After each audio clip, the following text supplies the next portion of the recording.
Hi, Peter Charles here, and look what I just picked up this afternoon. I went out and bought this.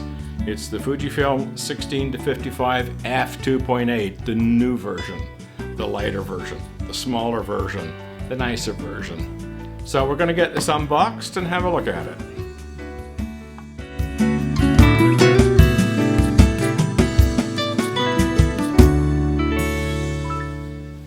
Okay. Years ago, back when I was using Pentax APS-C DSLRs, I had the 50 to 135 f2.8 and I had the 16 to 50 f2.8. I love those lenses. I use those two lenses more than all my other Pentax lenses put together. Now, I bought the 50 to 140, say it correctly, a while ago. Now I've got this. I've replicated my old Pentax system. So let's take a look at what's in here and some of the features.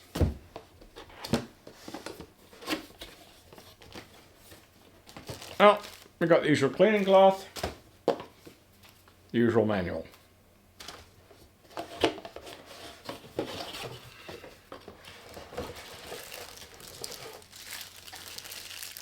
So first off, it comes with the pedal lens hood.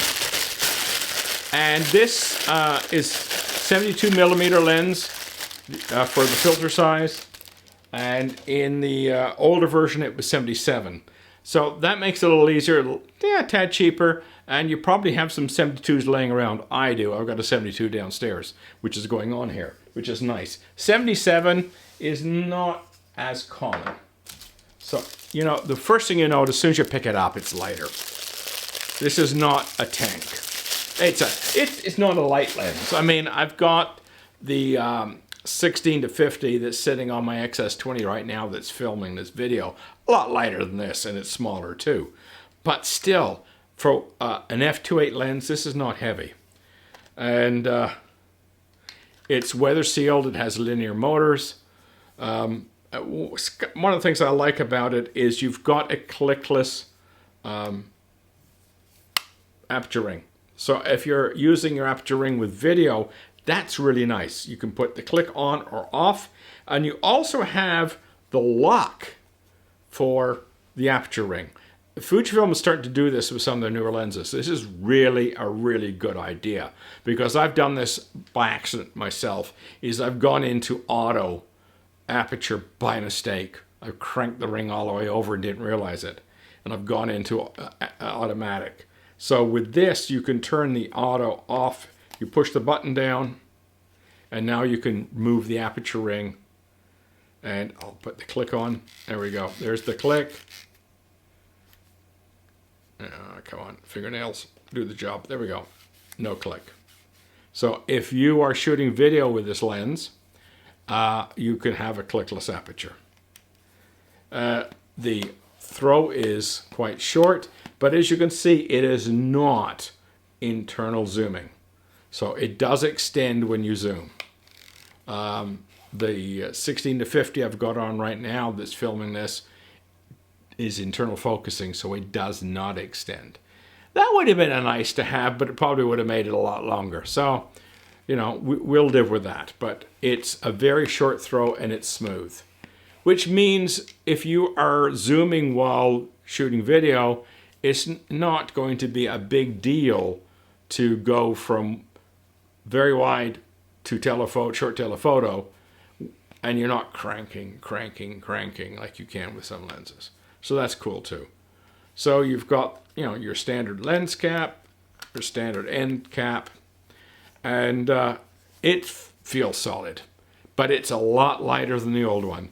I've forgotten the weights, so bear with me, but I think it's something like 30% lighter and smaller. So that makes a big deal when you're carrying this stuff around.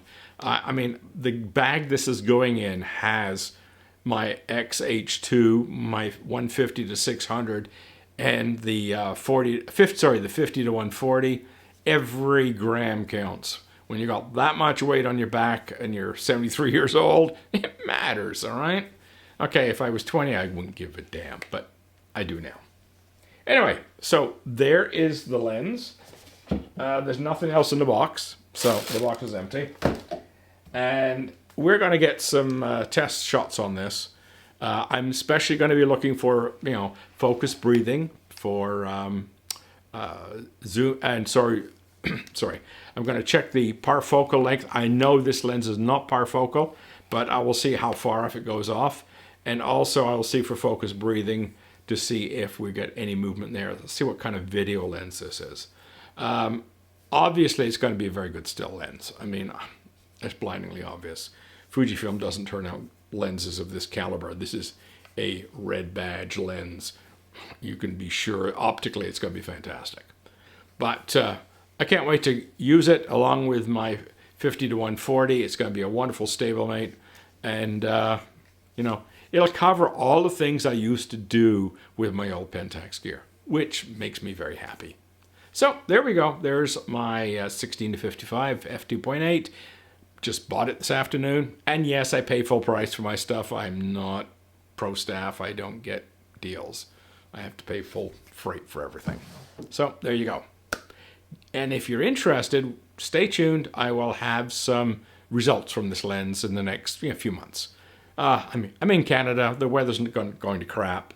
I will try to get a nice snow day here and there. Otherwise, we'll have to wait in the spring. So cheers.